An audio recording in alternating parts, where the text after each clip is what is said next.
First step is that सबसे पहले तो आपको you need to read the question calmly, बहुत आराम से क्वेश्चन को पढ़ना है, because unless and until you are reading the question properly कोई फायदा नहीं। India Africa digital partnership is achieving mutual respect, co-development, and long-term institutional partnership. Elaborate. अब ये क्वेश्चन है, question is about India Africa digital partnership. अब सबसे मजे की बात, इंडिया अफ्रीका बहुत न्यूज में रहा इस साल, हर साल रहता है कुछ ना कुछ वजह से। इस बार भी G20 जो हुआ तो like African union was included in G20 because of that as well. And India का जो है voice of the global south summit, south south cooperation, उसकी वजह से Africa India relation has been in news for a couple of years for the past recent times. पर ये question is not on a broad term call India Africa relationship. But most of the aspirants will commit a mistake. They will write about India-Africa relationship. अब वो relationship के ऊपर, India Africa relationship के ऊपर they will write a lot, सब कुछ बखान करके आ जाएंगे वो, एंड दे विल फील कि आई तो wrote. But please note that the question is specifically asking about India Africa digital partnership. Relationship में डिफेंस हो सकता, रिलेशनशिप में इकोनॉमी हो सकता, रिलेशनशिप में कल्चरल हो सकता, रिलेशनशिप में डिजिटल हो सकता. अब the question is specifically asking about this digital thing. The question is not asking about India Africa relation as a whole. तो ये एक स्पेसिफिक चीज है जिसके बारे में क्वेश्चन है. This is the first mistake. Second mistake is aspirants will go on like writing everything and they won't elaborate. अब elaborate का मतलब क्या? अब क्वेश्चन कह रहा है elaborate, सिंपल सी बात है, विस्तार से बताइए, विस्तार से बताइए. This is a question statement starting from India till partnership. This is a question statement. एक स्टेटमेंट दे दिया गया आपके सामने और आपको कहा गया कि आप इसको इलेबोरेट कीजिए. अब आपको इलेबोरेट करना है. How would you elaborate? क्या मतलब? अब इलेबोरेट करने के लिए आप एग्जाम्पल दीजिए, आप उसको प्रूफ कीजिए कि भैया जो दिया गया है. अगर यहां पे क्वेश्चन होता examine, then you need to examine it, then you could have given arguments.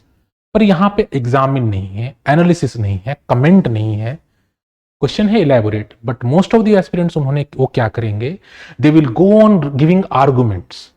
Only they will give arguments. India Africa relationship में ये है, वो सारा आर्गुमेंट्स दे देंगे और आर्गुमेंट्स पॉजिटिव्स देने के बाद they will go on giving negatives as well.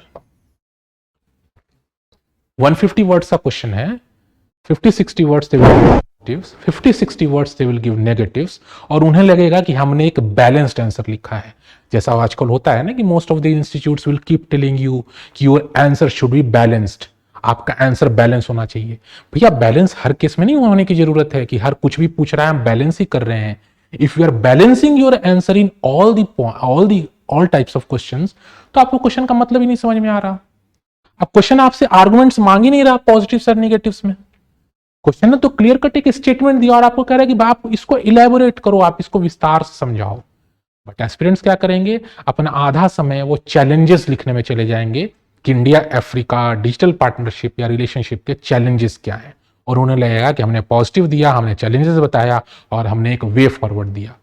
तो ये सब जो टेम्पलेट वाला सिस्टम है ना, arguments in favour, arguments against, challenges, way forward, conclusion, और आपको लगता है कि हम ऐसे लिख करके अच्छे नंबर ले आएंगे, तो आप अपने आप को बेवकूफ बना रहे हैं. तो इस क्वेश्चन का आंसर लिखने के लिए सबसे जरूरी चीज जो थी, पहले तो आपको digital partnership term you should have understood, and then there are 3 defining terms: mutual respect, co development and institutional partnerships.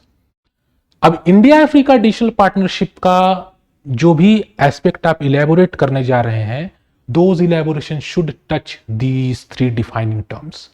तो जो आप इंट्रोडक्शन आप ऐसा कुछ लिख सकते थे, इंट्रो में you could have defined, you could have written about India-Africa digital partnership, that in recent times, the relationship between India and Africa is going beyond trade and not general relations, and it is entering into the digital era.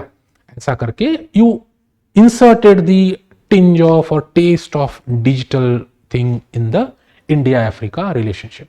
Introduction के बाद you could have written the body, और body में आप जो भी elaboration दे रहे हैं, whatever points you are giving in to support this question statement, those should be touching mutual respect, those should be touching co development and institutional partnership.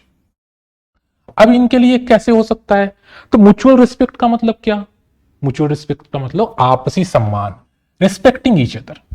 You could have written about the Western aid system, जो western countries जो aid देती हैं Africa को या किसी भी countries को. The western aid system is heavily based on conditionalities.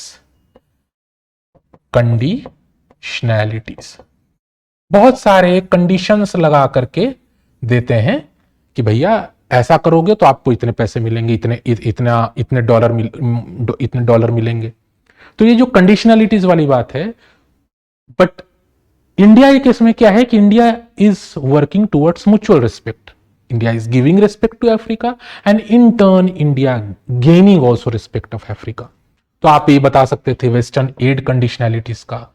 को डेवलपमेंट की बात है. You could have written about how the scholarship system और like students from Africa are getting a scholarship from India and there is like skilling of the workforce. आप बता सकते थे कैसे अफ्रीकन यूथ को स्किलिंग करने में इंडियन कंपनीज और इंडियन गवर्नमेंट का हाथ है. उससे क्या है कि देयर इज को डेवलपमेंट. आप इसके अलावा बता सकते थे कि अगर आप चाइना का एग्जांपल दे सकते थे कि if China is investing in Africa, तो चाइना क्या करता है कि अपने चाइनीज रिसोर्सेस को अफ्रीका भेजता है एज अ लेबरर्स. चाइनीज लोग ही जाएंगे, वही इंजीनियर रहेंगे, वही काम करेंगे. But India does not do that. India क्या करता है कि in case of India, if India is investing in Africa, तो it is generating employment for the Africans. तो ये क्या हो गया? को डेवलपमेंट की बात हो गई कि हम भी विकास करें, आप भी विकास करें, बोथ आर गेटिंग डेवलप्ड.